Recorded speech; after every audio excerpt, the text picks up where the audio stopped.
अक्सर नहर के पानी की कमी और भूमिगत जल खारा होने की वजह से जमीन खेती के लिए अनुकूल नहीं होती और किसान भी उस जमीन को तवज्जो नहीं देता। लेकिन हरियाणा के सिरसा में कुछ अलग ही देखने को मिला, जहां पर बाप बेटे की जोड़ी ने कुछ इसी तरह की जमीन पर झींगा पालन कर एक अच्छा मुनाफा कमाया।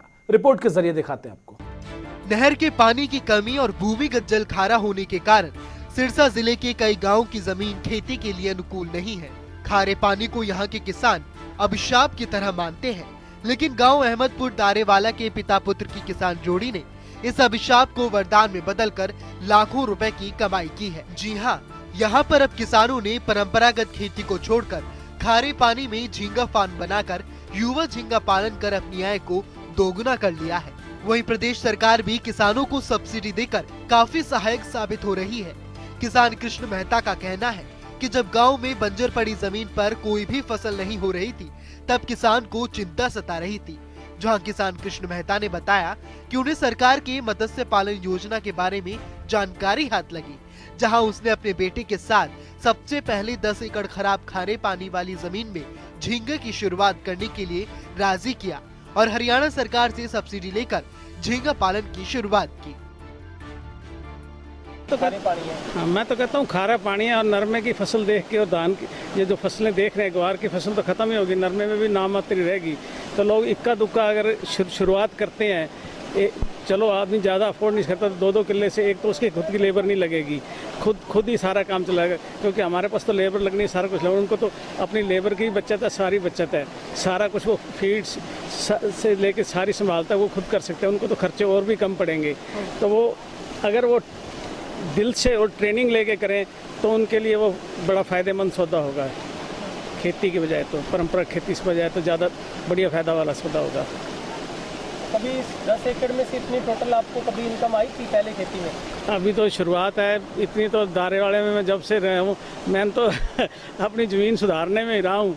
तो जब ज़मीन सुधरी तो बच्चों को ने मेरे को ये मौका दिया, ये उससे भी बढ़िया काम हो गया। और खेती भी है और ये भी है, कुछ ना कुछ चलो आदमी खाली नहीं रहता, कुछ ना कुछ तो अपना लगा ही रहता है उसमें।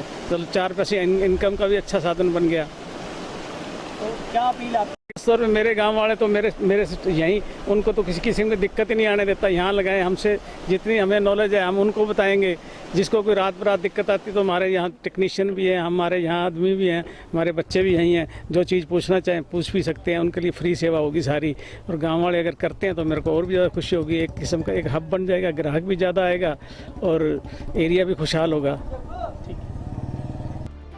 वहीं जब पहली बार किसान ने 10 एकड़ में 3 एकड़ का झींगा बेचा तो कुल 36 लाख रुपए की आमदनी हुई, जिसमें से पहली बार के 125 दिनों के कल्चर में कुल खर्च निकालकर करीब 6 लाख रुपए का मुनाफा मिला। जहां किसान का सब्सिडी की मदद से लेकर उपकरण फ्री हो चुके हैं। और जब किसान ने पहली बार 32 और 36 ग्राम का झींगा बेचा तो गाँव वालों को आमंत्रित किया और लोगों को सरकार से वित्तीय सहायता प्राप्त कर परंपरागत खेती को छोड़कर झींगा पालन की ओर आने का आग्रह किया। वहीं किसान पिता के पुत्र ने बताया कि 1 एकड़ पर सबसे पहले कल्चर लेने तक का करीब 12 लाख रुपए खर्च आता है, मगर आज उनके लिए कमाई किसी सपने से कम नहीं है। उन्होंने बताया कि परंपरागत खेती हर बार घाटे का सौदा बन जाती थी, लेकिन आज झींगा ने पूरी तरह किस्मत बदल दी है और पूरी पेमेंट भी खेत में बैठे ही RTGS के जरिए भुगतान कर दी गयी। बढ़िया अपना संभालें, सारा दिन करें, कमाई तो है, कमाई अच्छी कमाई है। पहले साल में ही मान लो जब हमने 4 लाख रुपये हमारे को माने प्रॉफिट है और सारा मटेरियल हमारा फ्री हो रहा है, तारें लगती हैं इसके अंदर, एरिएटर लगते हैं, कमरे का खर्चा आता है, वो सारा निकला तो और भी लोग कर सकते हैं। मेहनत करेंगे तो निकलेगा। तो हमने कहा हमारे एरिया में क्यों ना किया जाए, हमारे एरिया में पानी की कमी है, फसल भी नहीं होती है। मान लो मुश्किल से आप ये मानो भी नरमे और ग्वार की फसल तो यहाँ होती नहीं है, कनक और सरसों पे डिपेंड है ये हमारा। तो हमने कहा क्यों ना इसको स्टार्ट किया जाए। चलो हमारे पास कोई पेमेंट की दिक्कत नहीं थी तो हमने बड़ा प्रोजेक्ट लगा लिया। तो फार्मर 2-2.5 एकड़ में कर सकता है आराम से, कोई दिक्कत नहीं है इसमें। और ये जो पैसा एकदम नहीं लगता, धीरे धीरे स्टेप बाय स्टेप लगता है। और सरकार पूरी मदद करती है, सरकार का पूरा सहयोग है इसमें। टेक्निकल सपोर्ट भी सरकार दे रही है, कोई दिक्कत नहीं है इसमें। बहरहाल हरियाणा में लगातार किसान परंपरागत खेती को छोड़कर अब उन्नत खेती के साथ साथ झींगा पालन की ओर रुख बढ़ता ही जा रहा है और किसान एक अच्छा मुनाफा कमा रहे हैं। जनता टीवी के लिए मंडी डबवाली से गुरविंदर पन्नू की रिपोर्ट।